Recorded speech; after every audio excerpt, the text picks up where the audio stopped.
Manny. I just want to say thank you so much for welcoming me into this family. It's one of the best things that's ever happened in my life.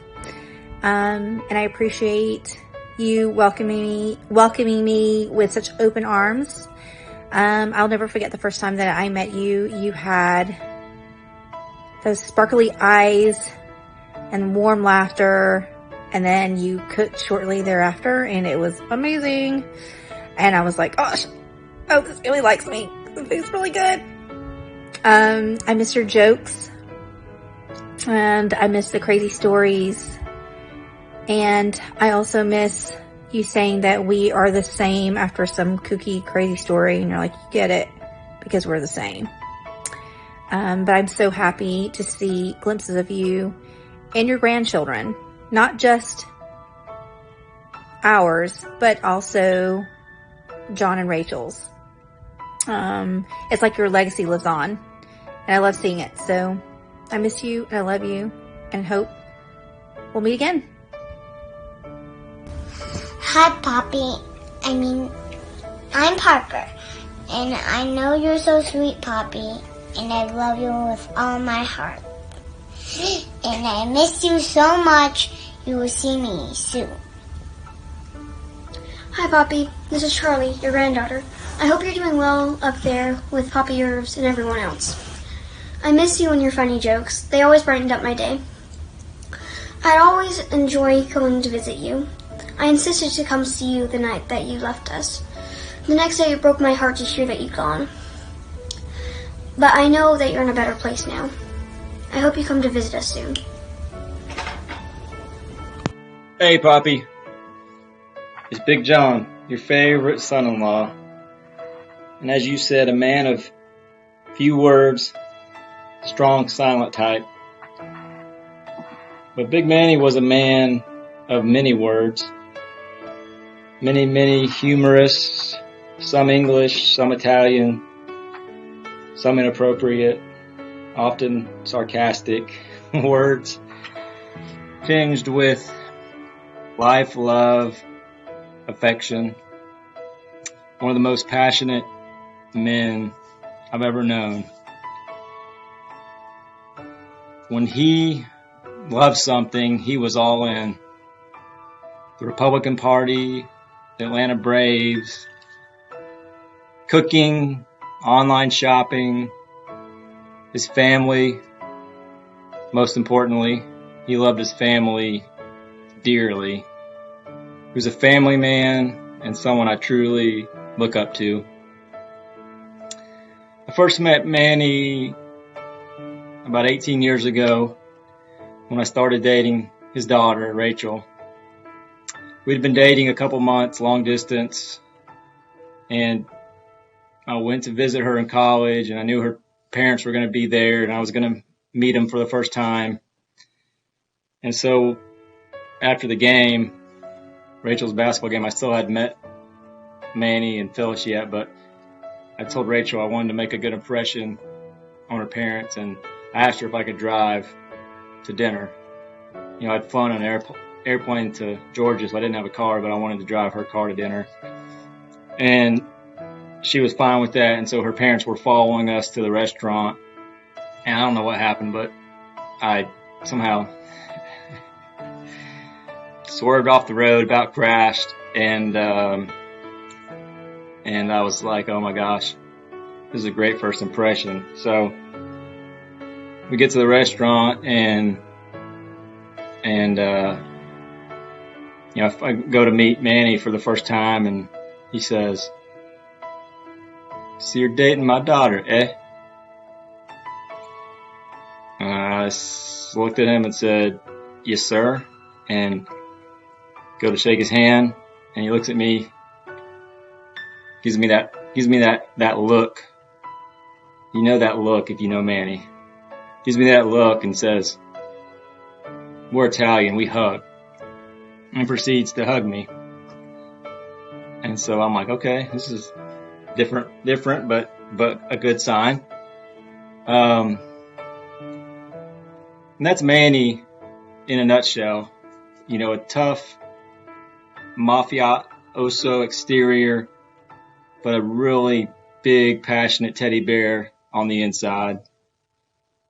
We didn't really have a lot in common. You know, him a New Yorker, me a rural Kansan.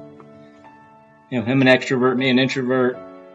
You know, Fox News was his favorite channel. ESPN's my favorite channel. He drank wine, I drank beer. You know, the list goes on and on. But, you know, he welcomed me into the family from the beginning, treated me like his son, his third son, just a taller, sexier version of the two wonderful men he raised, Manny and Vito.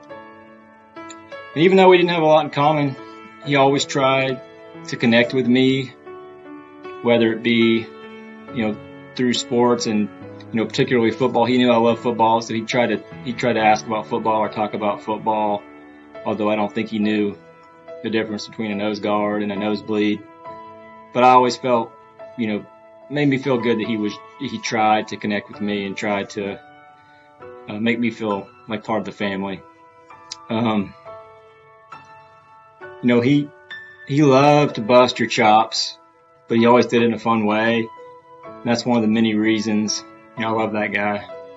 He, you know, genuinely a great guy. During Rachel and I's wedding, Manny, of course, gave a toast as the father of the bride, and he told a story about when Rachel was born. They were bringing her home from the hospital, and of course Phyllis has to stop at a store because there's some deal to be had, so they stop at the store to get something, and Manny stays in the car with Rachel, newborn baby, and he looks at her and tells her, you know, promises her that he'll always take care of her. And then he told me that, you know, now it's my job, and I just want to promise him that it is my job, and I'm going to take care of his daughter and his family. You made me feel right at home. From the first day that we met, you welcomed me with open arms. I won't forget. I'll be sure to carry on your legacy and never forget what a truly great man you are. We all miss you greatly. You'll forever live in our hearts and minds.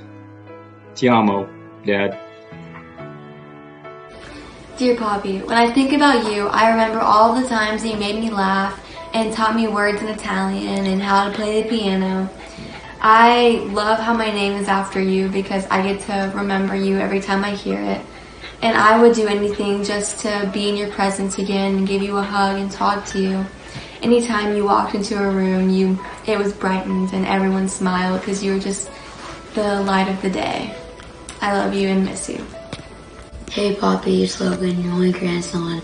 And I just wanted to let you know that I miss you very much and I wish you were still here so I could spend time with you and make you laugh like you make me laugh. I know I'm keeping you busy up there with all the trouble I get into. I hope you're having a good time up there. Yeah, I miss you, Poppy, and I love you. Bye. Hey Poppy, it's Haley. I just want to say that I really, really miss you and you'll always be in my heart no matter what, and that I cherish all the memories that I got to have with you from the last minute.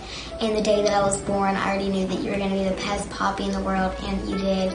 And that one of my best memories that I ever got to have with you was when you sat there on the couch and you taught me how to say mozzarella in Italian, and the bad words that you taught me in Italian. It was really funny, but it was kind of bad, but it's okay. And that I just want to say that you'll always be in my heart, and that you're the best Poppy in the world, and that I could never imagine for a better grandfather, and I really miss you, and I hope you're doing good up there, and I just want to say that one day we'll reunite.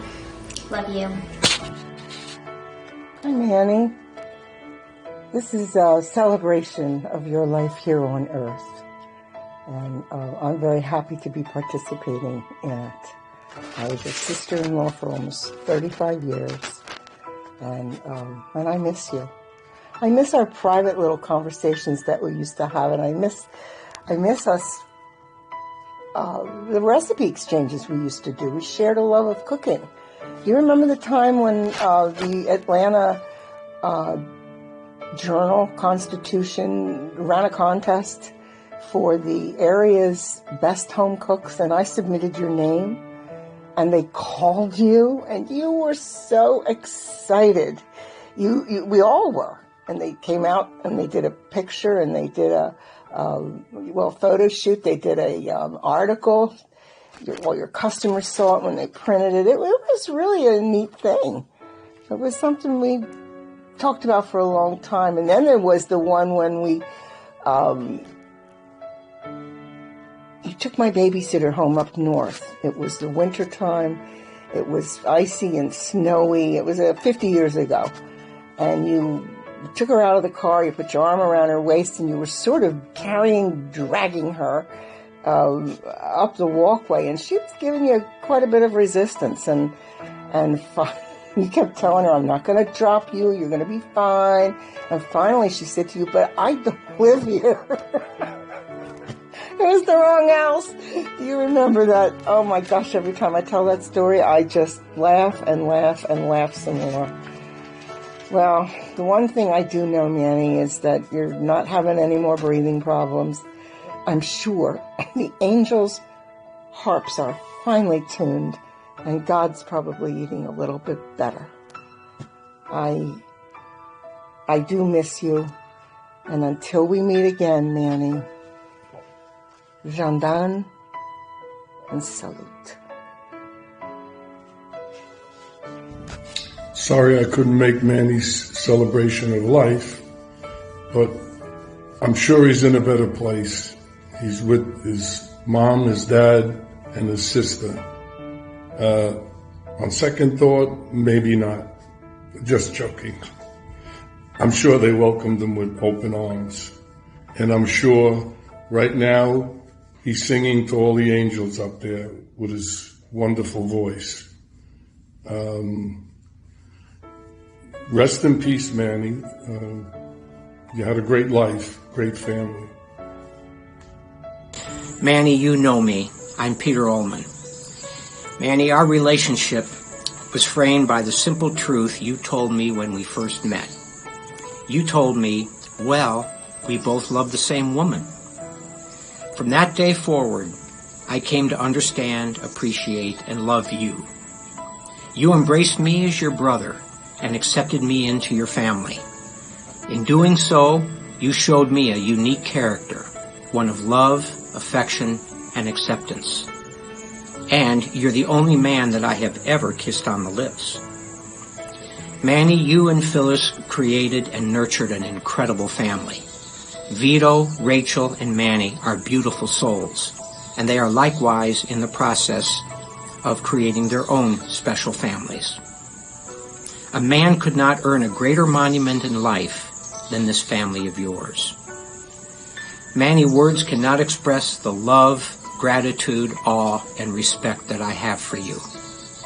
You have done your job well. Rest in peace, my brother.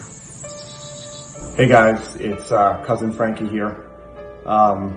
First, I just want to say to Vito and Rachel and Manny and Aunt Phyllis that I'm really sorry for the loss of Uncle Manny. He was a great guy, great uncle. He meant a lot to all of us, very special. And he's going to be missed a lot. I guess the only comfort is, he's up there with Nanny and Poppy and my mom and, the rest of our family that has passed. So, hopefully they are all together and, having a great time and all getting along. When I think about Uncle Manny and my memories of him, we didn't live close, so, we saw you guys, mainly for bigger occasions. And the one that stands out to me is clearly far and away the best. It was Nanny and Poppy's 50th anniversary, which, in typical fashion of my family, was a full-on wedding. And so after the church, there was a ceremony and there was a band there. And our whole family was there, and your dad got up and sang a song, and I will never forget that moment. He sang, "I Got You Under My Skin," It was a song that was made famous by Frank Sinatra. And it was just a moment. I mean, I had heard everybody talk about how, you know, he was a singer, an opera singer. He performed at, you know, in the city at Copacabana and the Playboy Club and all these places. And, you know, I had seen videos of it, and back then the technology was terrible, so it really didn't do justice. But then here we were, you know, in real life, and he got up there, and it was amazing. I mean, his voice was so powerful and perfect, and it wasn't just his voice. I mean, he owned it. I mean, he owned the stage. It was just his whole presence was a natural. And everybody went crazy. My mother, my aunts, my uncles. And it was special because it brought them back, I think, to a time when they were young, and, you know, it reminded them of that. And for me, you know, seeing that live and experiencing that in person was very special. You know, I watched the videos with people, and yeah, I mean, he was very funny, very witty. Loved seeing him. He always made me laugh. He was a great cook. You know, here he liked to drink wine and all that, but I really felt that I saw something, you know, that very few people can do. And it was even better than the hype, than everybody said. And, you know, I'm just very lucky that I was able to experience that, and it is something that I will remember forever. And, you know, like I said, it's a Frank Sinatra song. I think he clearly sang it better. And Uncle Manny, if you run into Frank Sinatra up there, tell him I said that. And if he doesn't believe you, I'm sure they have microphones in heaven. Get one and show him. Bye, guys. I love you. Hi, Uncle Manny. I wanted to just toast to you and the amazing life that you lived, and all the love that you gave throughout that life. My memories of you are a lot, but what really stands out to me are your twinkly eyes whenever you smiled. You had this incredibly infectious laugh, and these beautiful, beautiful eyes, and this great laugh that was just so infectious. It was so warm. You were such a warm person, and really funny. You had a fantastic sense of humor, just like Poppy. And, you know, gonna miss everyone, but, very glad that you're all together with my mom and Nanny and Poppy. And, I know that you're all really happy together, and that makes it a lot better. So. Manny, you were so kind to me when I first met you and first joined the family. I'll never forget it. Very welcoming.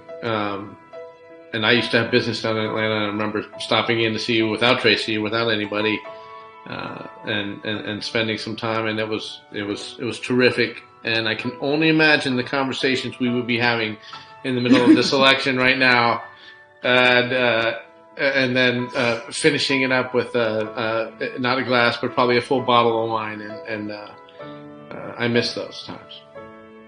Love you. We love you very much, and we will see you one day. I don't know if the other two went through, so I will say always, when anyone asks me about Manny, he was a solid human being, always made me laugh, and he was loved. And I think that's the most important thing. And I'm going to miss him. And I'm going to miss him. I agree. I'm going to miss him a lot. He was a one-of-a-kind person, like my mother.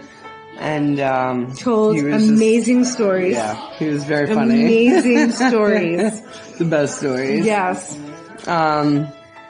Cheers, Uncle Manny. Rest in peace. I love you. So I'm sorry I couldn't be with you. I'm glad you included me in this tribute to my cousin Manny. I miss him. I love him. And we'll always have great, fond memories of Manny.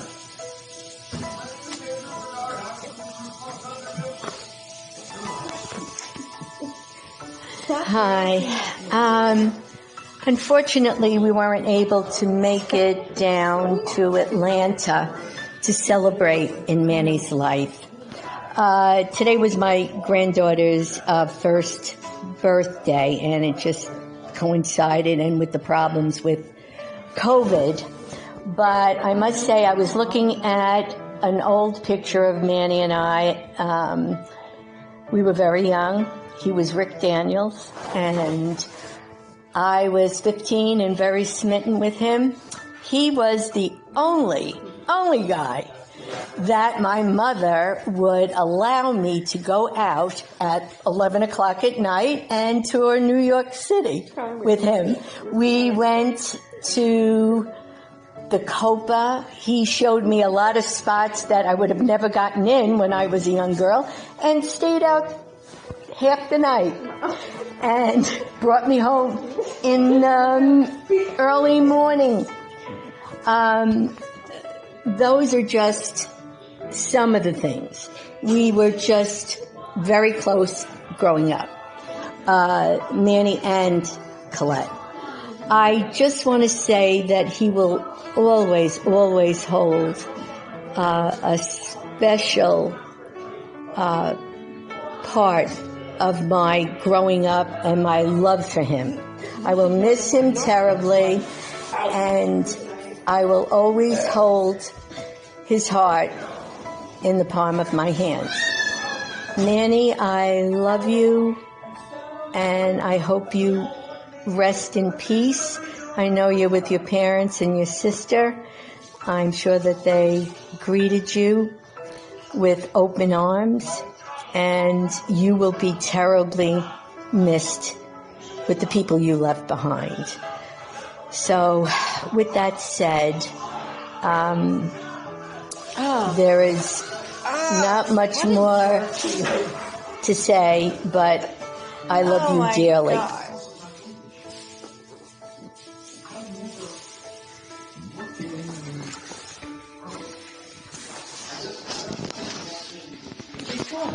Hi to him. I'm sorry I wasn't able to make it to your celebration of life, but Manny, rest in peace. I didn't know you as well as everybody else, but I always kept you close. Anyway, I'm sorry that like I said again, that we couldn't make it down there, but whatever. Anyway, I hope you rest in peace in heaven, and tell your sister that we never got along anyway, but anyway, tell her I love her anyway. No problem. All right, bye. Uncle Manny, we just wanted to send you a message and tell you how much we love you and miss you so much. We have so many fond memories of you. We are missing a family member because Dylan didn't feel well, but he wanted to send you his love and tell you how much he adored spending time with you, and he wishes that there could have been more time, of course, as all of us do. We just wanted to tell you, we have so many memories, and you will be in our hearts always. And I'll always remember, you and Aunt Phyllis cooking Italian meals with the, music in the background, the Italian music, and everyone singing and having such a good time. And, you always were smiling, you were always laughing and telling jokes, even though some of them were very inappropriate. But it's okay, I like them that way. So that's why we got along so well. But we love you so much, Uncle Manny. You will always be in our hearts, and you'll be with us always. God bless. I'm glad we moved down to Georgia so that we were close to you and able to spend more time with you. Because when we lived in New Jersey, we only saw you at gatherings and weren't able to spend as much time with you. But it's really fun and enjoyable to be with you. And I'm glad we were able to move down here and spend time with you. And I'm sad we didn't get to spend more time with you. I really loved you. Well, Manny, one of my fondest memories is when my my father came into town, you guys finally got to meet. I know you two would get along great. You're the same type of personality, always laughing and joking, and it was a pleasure to have you and my father meet. It's one of my fondest memories. We're going to miss you a lot. Definitely gone too soon, and we love you, miss you, and salute. God bless. Hey, this is my recording for Uncle Manny. Uncle Manny, I miss you terribly. You were always like a second dad to me. And I wish you were still here. You had fantastic qualities as a father. You raised 3 great kids. Had a great life. And I'm going to miss you for as long as I'm here. Love you with all my heart. And I know you're someplace better now with God. And I send you hugs and kisses. Big video hug. Talk to you later, Uncle Manny. Hi, it's me again. Manny's friend from high school. I don't know if I ever said it, but I have another couple of stories I can say. One was we used to go on Friday nights after we had our dates with our girlfriends, or Saturday. We go pop hubcaps. You know, in the 60s, 63 Chevy hubcaps were very popular. As a matter of fact, Manny and the fraternity guys got me a set for my 59 Chevy I had because they gave me a surprise party for my birthday. But anyway, that, and I know one time we went to the mall, Manny and I would get hot dogs. This is kind of gross. We'd eat hot dogs and chew them good, and then go to up a stranger walking and we'd see my cavity and have our mouth open, and people would get disgusted at us. But like I said, we used to have good times, Manny and I. And I enjoyed even going on Sundays to his house, listen to him sing. About 2 o'clock in the afternoon, he'd start recording with his father and mother. We just, like I said, we just had good times. He loved coming to my house. He called my mother Mom. He used to go in the refrigerator. I used to go in his refrigerator. Another thing he used to do is I never see anybody put chocolate milk in cornflakes. And they didn't have Cocoa Puffs back then. But we could have called up Kellogg's and made money on that one. And he loved spaghetti in the mornings too. He always liked to eat spaghetti before we going out on the lawn, cutting the lawns, the grass. Not grass like marijuana, just cutting grass. We had a lawn business together. Okay, I'm sorry again. And anytime anybody from the LOIACONO family are in the DC area, they're very welcome to come to my house. I love to meet you guys. I remember meeting, I think, one at their grandparents' house. He said, I brought my daughter there. I think Vito, I guess, is the oldest, and my daughter's around the same age. He might be a little older, but yeah, I met Philip, your mom, and one of the boys. I don't know which one it is. But anyway, I'm sorry to hear about Manny. I really am. And I wish we'd have gotten together sooner than later. Thank you. There's so many great things that I remember about Mr. LOIACONO. He was the best cook, always a jokester, somebody that anyone could shoot the breeze with. And he was really like a second dad to me growing up. So much so that I remember him encouraging me like he did his own kids and joking with me like he did his own kids. I remember every time I would call Rachel's house and he had picked up the phone, he would say, "Rachel, it's Kristen Gunderson." He always joked about the way that I would enunciate my last name. So much so that I am pretty certain that he called me Kristen Gunderson at least once every time I saw him, even into my adulthood. But I also remember the way that he would encourage me the same way that he did his own kids. Rachel was just always the best athlete. She was great at basketball, softball. It didn't matter what the sport was. She was amazing at it. and I was exactly the opposite. But I remember we often played each other in sports, and Mr. LOIACONO would come find me after her team had usually beaten mine. And he would just come find me and say, you know, Kristen, you did a great job. I can tell you're getting better, which was absolutely not the case.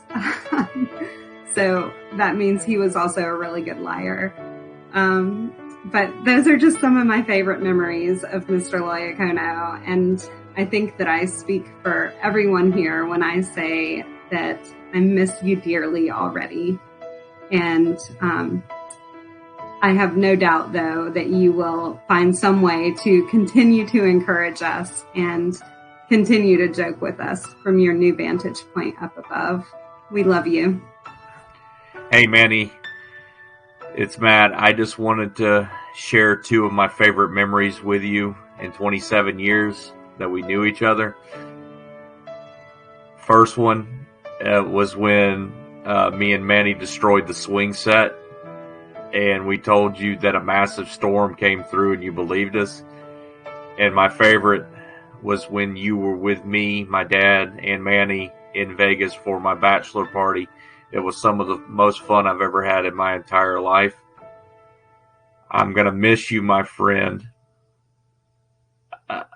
You were like a second father to me. I love you. Rest in peace.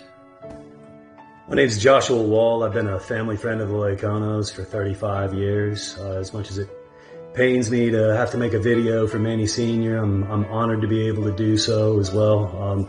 Manny was a great man. There are many great characteristics that Manny Sr. had. A great sense of humor. He was a man full of integrity, hard work.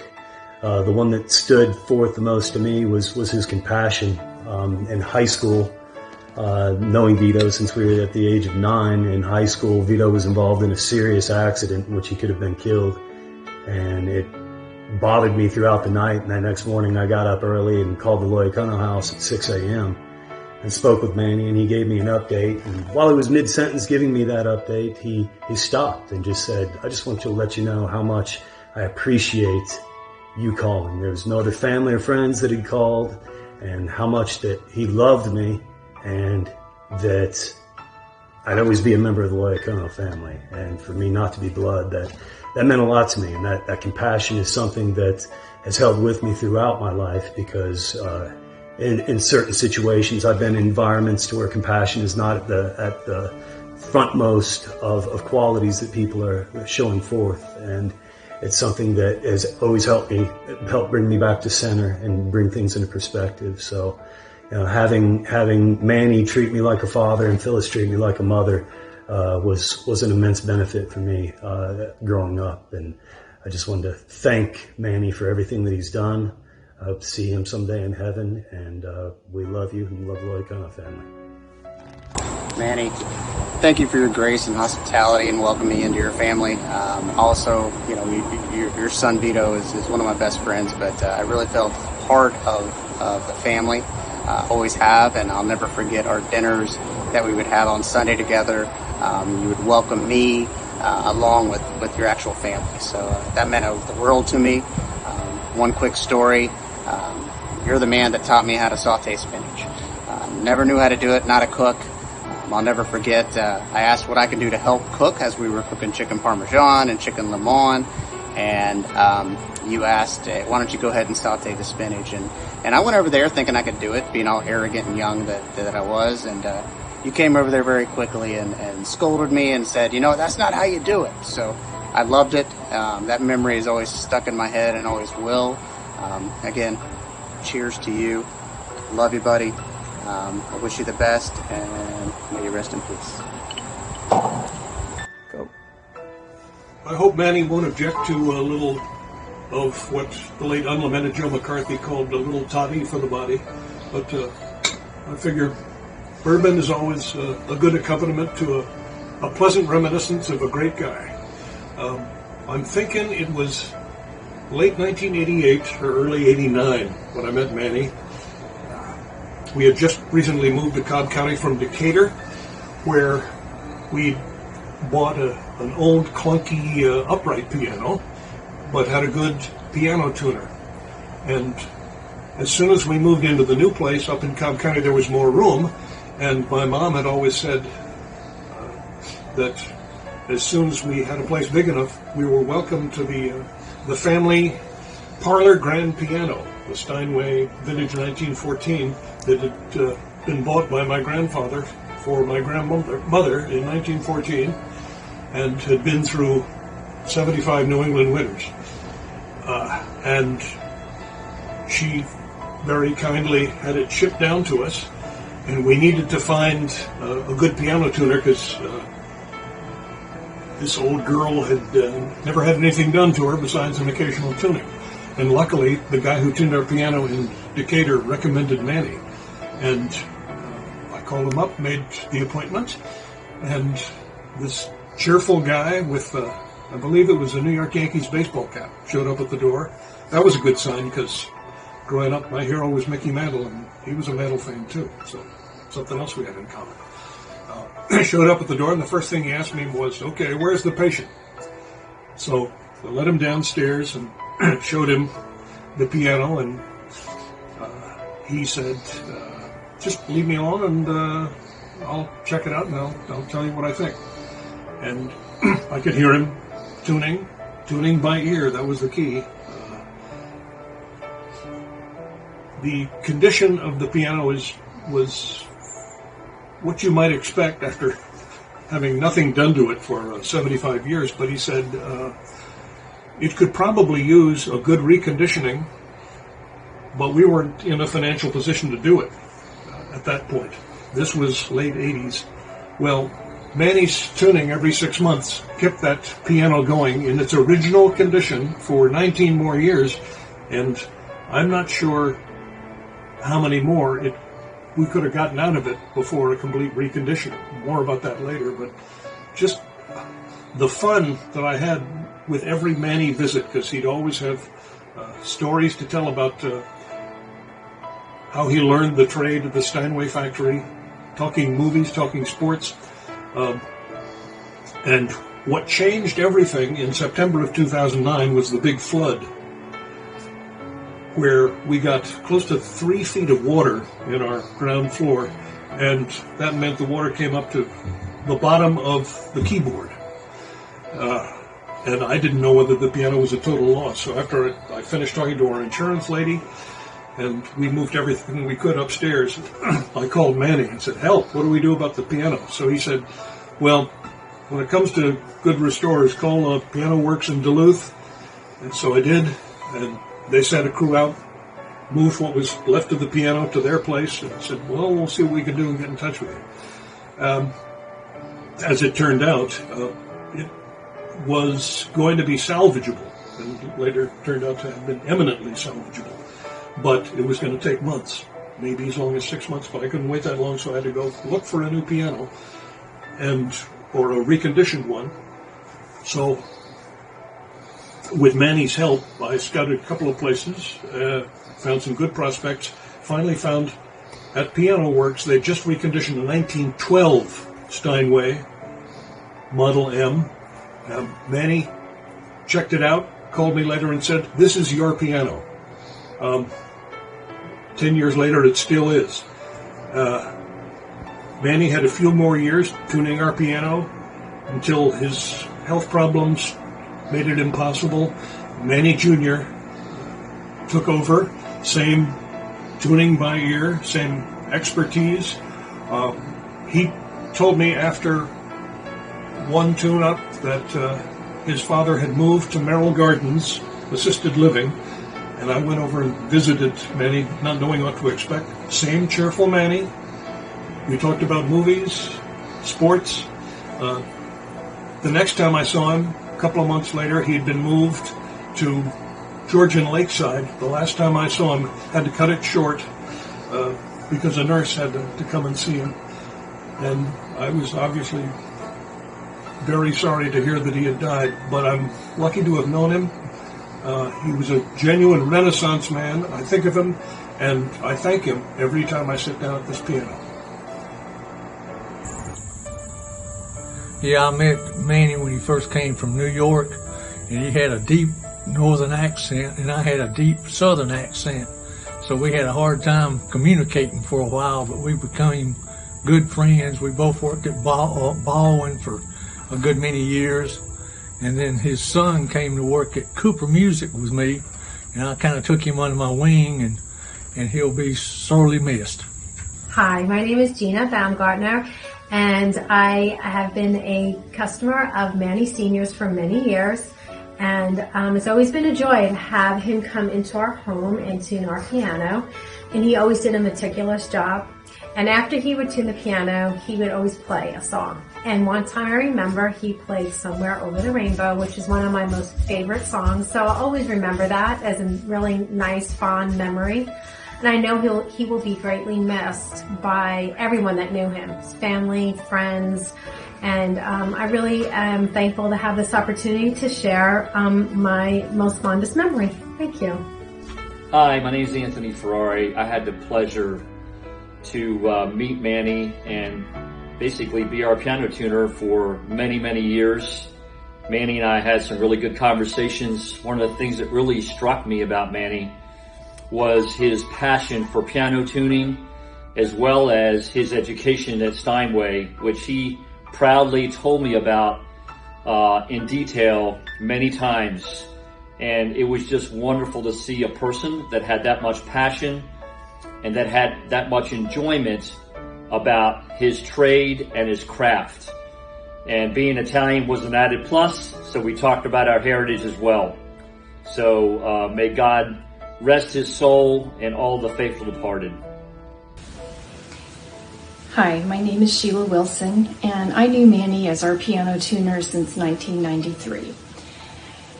And through that, he became a friend. And I looked forward to his visits every year.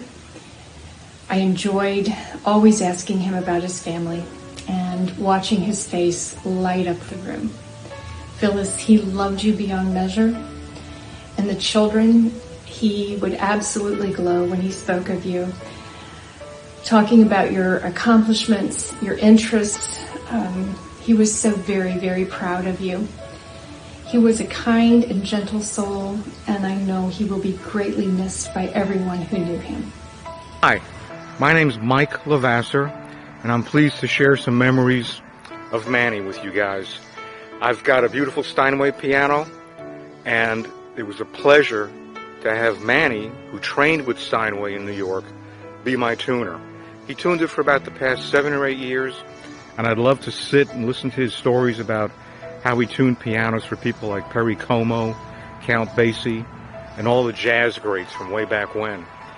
I got a big surprise. I didn't know he was staying at Merrill Gardens, and I've been playing there once a month or so with a duo, and I'm on a gig there, and then Manny walks up.